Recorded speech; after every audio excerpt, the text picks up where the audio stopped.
Brent. I want to address a couple of questions. Mel, this is for you. And for those of you on the call, sometimes we record these things and we use them on the YouTube channel. So we're doing that today. But let me go ahead and get this addressed. Joshua asks, how do we make money in a dropping price house market? And that's a great question because we're in that right now. House prices nationwide are dropping.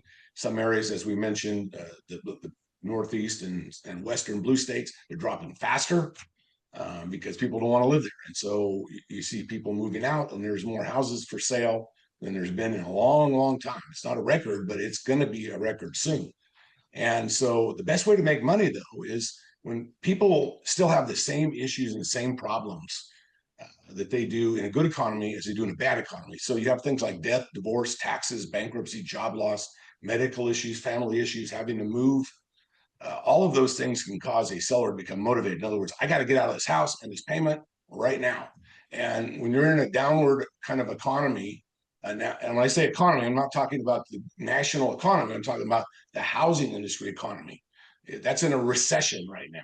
So if normally the housing, they have been protected by the government, but since the Fed is kind of run off the tracks and they're not dropping interest rates to match what's really going on in the economy, in other words, no inflation, we've got this problem, and housing is taking it this time right in the side of the head.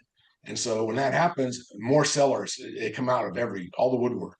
And so you will have a much easier time to buy and make profit in a downward market, you doing transactional engineering, than you would in an incline, in an increasing price market.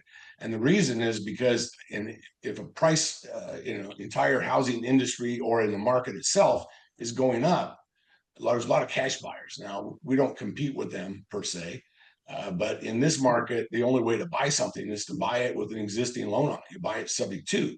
So you're gonna make money from the standpoint of you're gonna get a lot more deals. Number two is these deals, as we just demonstrated in this last one, have generally a lot of spread between the payment and the rental rate. And so this is a good chance to load up on properties that aren't going to cost you a lot of money out of pocket and still make a significant amount of rent. So you could build your rental fleets in a down market.